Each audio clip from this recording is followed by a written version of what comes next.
A man stands in front of a war memorial, granite names etched in a clean, symmetrical pattern. He reads one, then another, and for a second, just a second, he tries to imagine who they were, what they believed, what they died for. But the silence around him doesn't answer. The story has already been written for him. He doesn't remember the war. He remembers the movie about the war, the speech they made him recite in school, the flag his uncle folded. He remembers what he was told to remember. This is where control begins. Not in weapons, not in elections, not even in money. The real control lives in memory, not yours alone, but the collective one. The memory of a nation, a people, a group. When you can reshape what people believe happened, you can reshape what they believe is possible. Every regime understands this, not just dictatorships. Every government, every media system, every institution that survives long enough to become threatened by its own past. Because the past is messy, it's full of contradictions, betrayals, errors, and judgment. Left intact, it undermines loyalty, so it's cleaned up, simplified, sanitized, taught to children as myth, sold to adults as pride, and no one wants to admit they were lied to about their heroes. This isn't just about censorship or propaganda. It's deeper than that. It's about identity. Memory isn't just a record of what happened. It's the blueprint for how we see ourselves. You don't just remember your history, you build your future on it. So if someone can rewrite the memory, they can quietly guide where you're going, what you're allowed to believe, who you're allowed to trust, what you're willing to defend or destroy. Not by force, by narrative. The question isn't whether the past has been altered. The question is how much of what you believe was built on someone else's need for control. And if you let that memory stand unchallenged, who are you really becoming? Nietzsche didn't believe in neutral memory. In his view, history was either a weight or a weapon. In On the Use and Abuse of History for Life, he warned that too much memory could paralyze a society, while selective memory could drive it forward or off a cliff. He didn't trust nostalgia, he didn't trust monuments. He believed that forgetting was sometimes necessary, but he also knew that enforced forgetting was a tool of power. The past, when filtered through authority, becomes a script. One that tells people what their pain meant, what their sacrifice earned, and most dangerously, who to blame when things fall apart. Totalitarian regimes made this obvious. Stalin had photos retouched to erase former allies. Chinese textbooks rewrote the Cultural Revolution to soften its failures. North Korea built an entire national mythology on a fabricated history of divine leadership and military triumph. These were not glitches. These were design choices.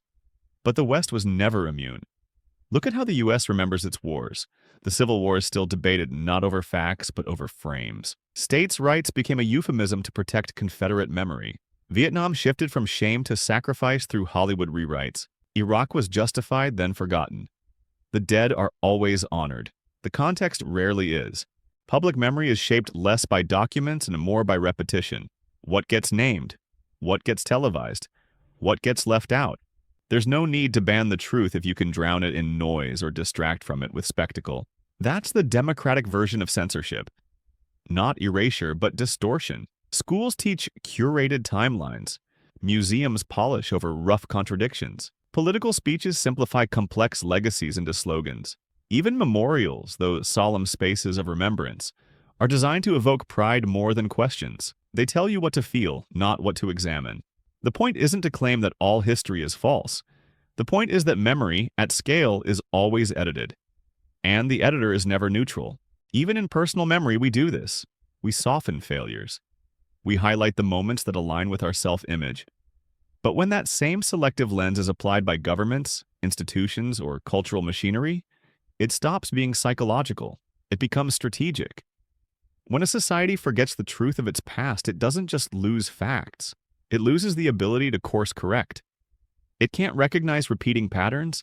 It can't trace the origins of its problems. It becomes emotionally reactive and politically blind. People cling to myths not because they're gullible, but because they've been offered no better alternative. Nietzsche's warning wasn't just philosophical. It was practical. A society that cannot remember honestly is one that must keep reliving the same crises, repackaged as progress. Memory isn't sacred. It's a battlefield. And right now, you're standing on it. Most people think of memory control as something obvious. They imagine censorship, banned books, firewalls, blacklists. They picture propaganda posters from the 20th century, state-run broadcasts, or press conferences with forced applause. They assume it's loud, harsh, visible. But that's not how it works anymore. In a democratic society, memory isn't controlled by force.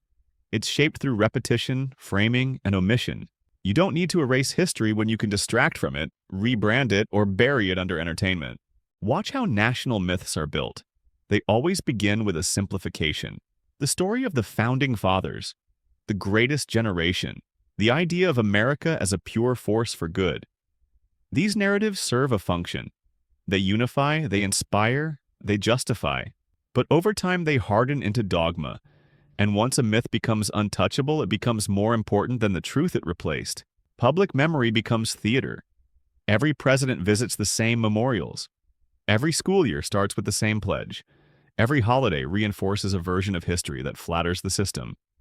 And most people never question it. Not because they're stupid, but because they're busy. And because questioning the past feels like attacking the present. This is the first layer of memory control. Emotional conditioning. You're trained to feel pride before you understand the context, gratitude before you know the cost, loyalty before you've seen the contradictions. The media plays a role, but not in the way people assume. It's not just about what's reported, it's about what isn't. What fades after a week.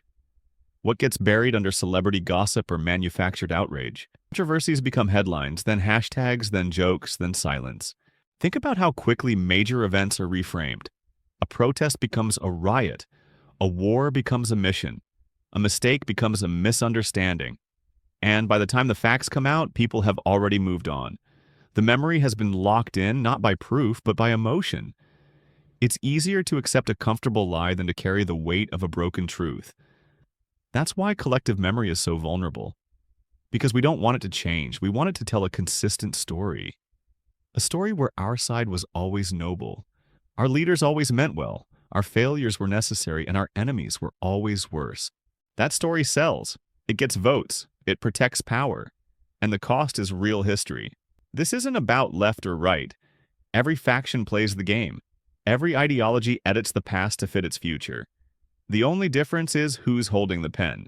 The surface view says memory control is rare, extreme, and obvious. But in reality, it's constant, subtle, and familiar. It doesn't look like censorship.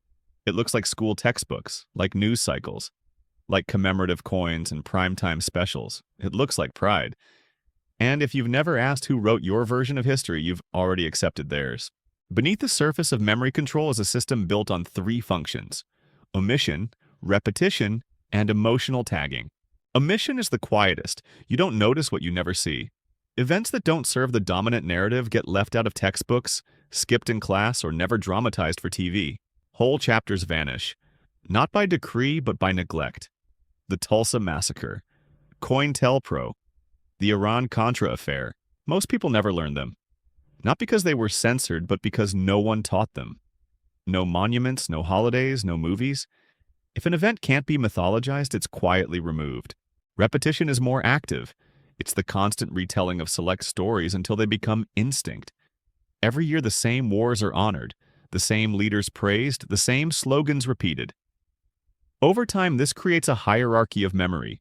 Some events get cemented, others fade. And because repetition feels familiar, it also feels true. Then comes emotional tagging. This is the most powerful. Facts don't stick on their own. They need feeling. That's why stories are paired with music, flags, uniforms, speeches. You're not just told what happened. You're told how to feel about it.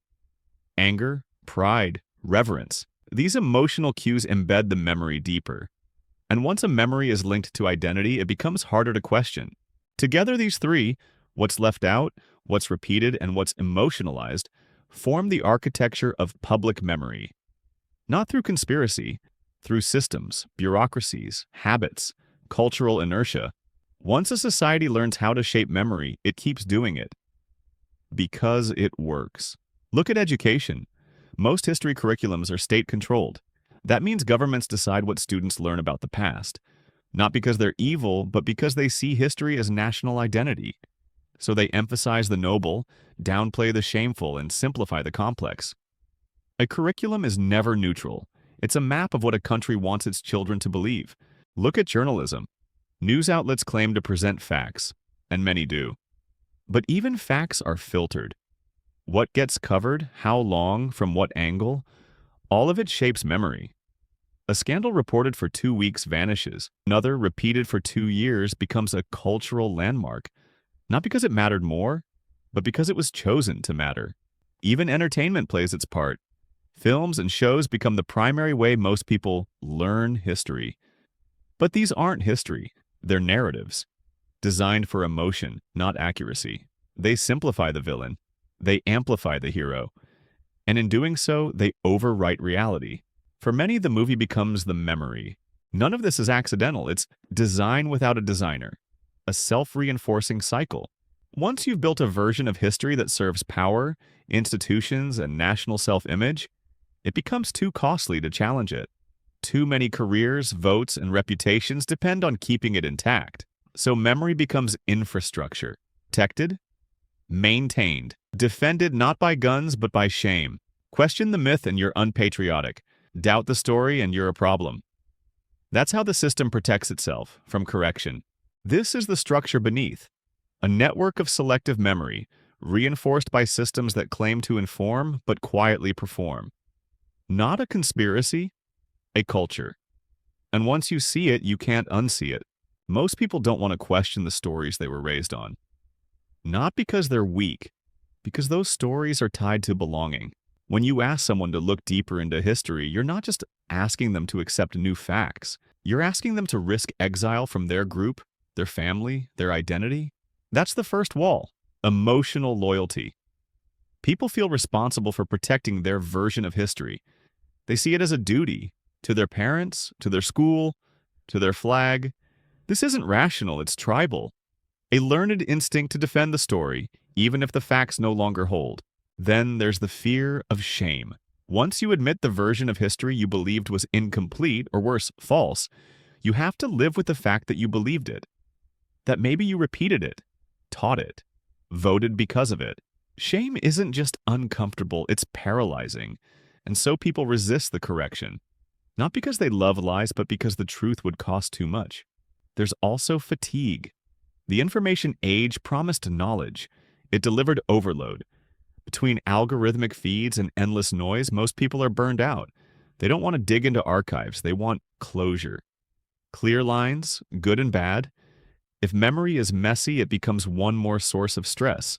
So they tune it out or reduce it to slogans that feel manageable. And then there's trust.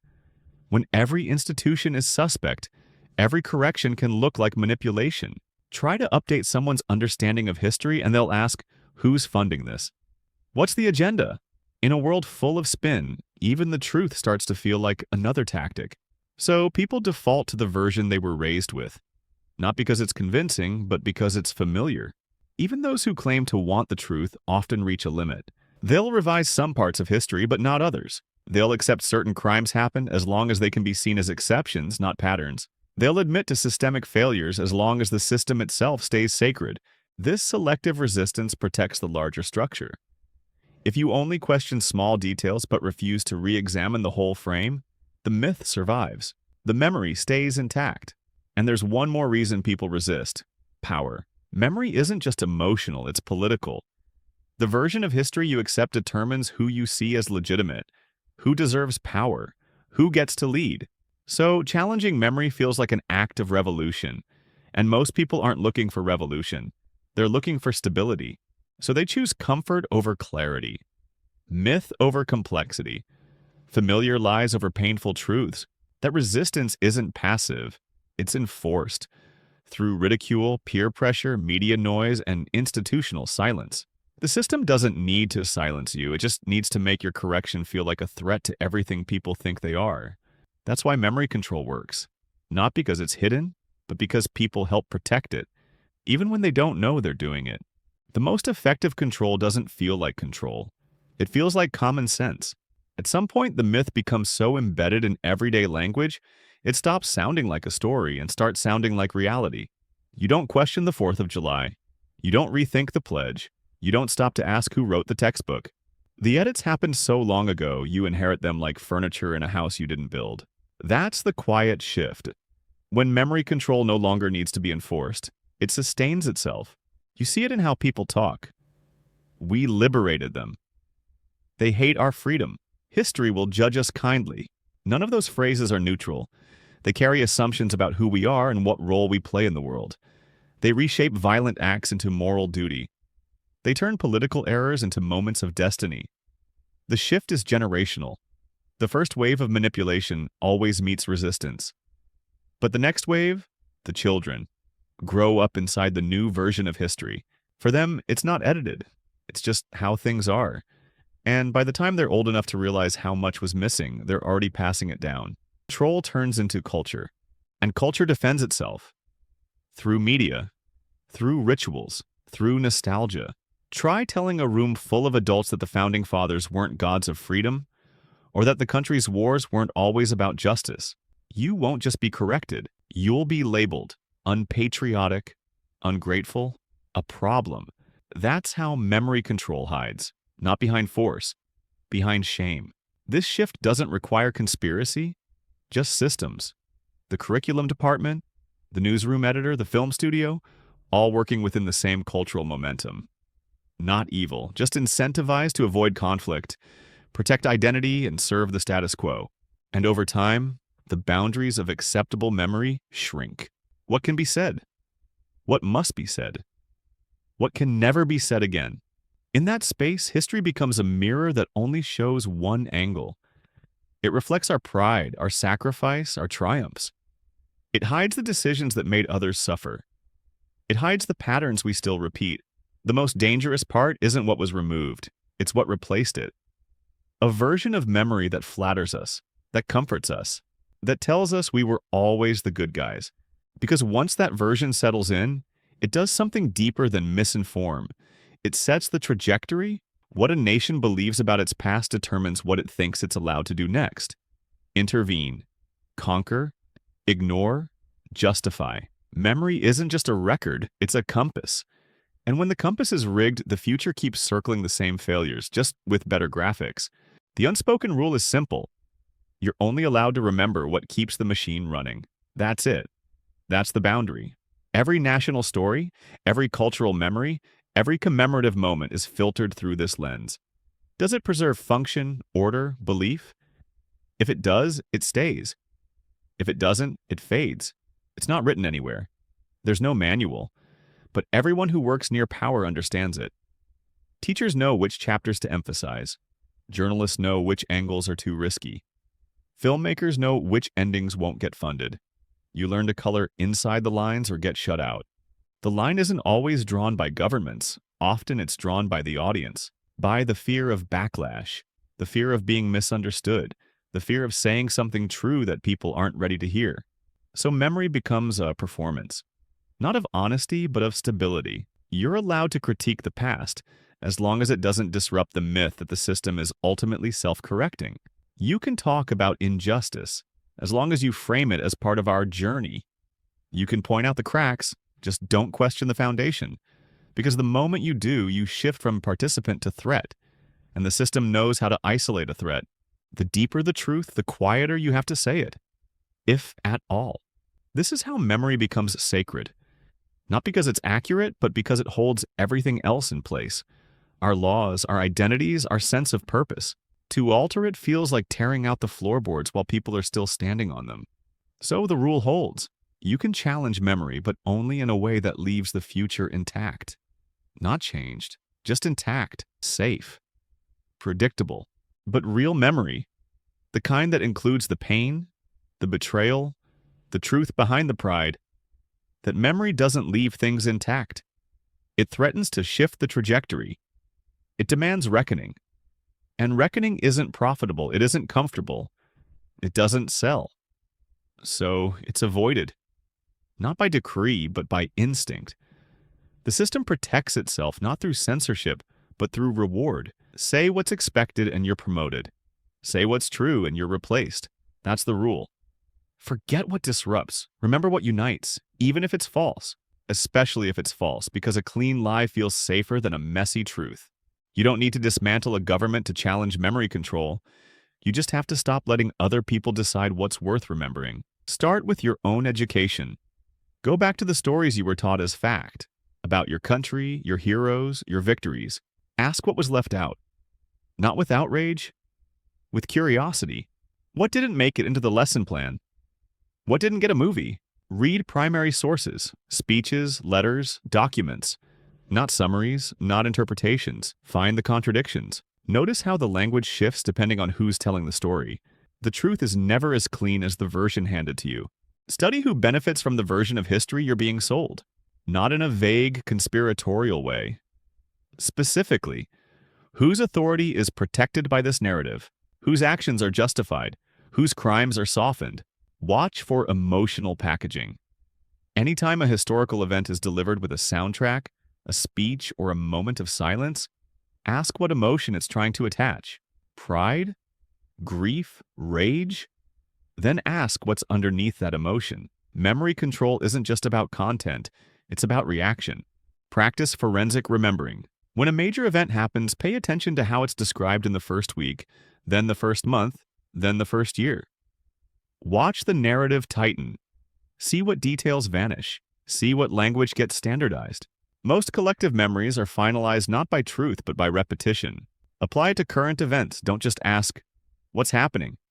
Ask, how will this be remembered? And by who? Every news cycle is a future textbook page in progress. Learn to read the edits while they're happening.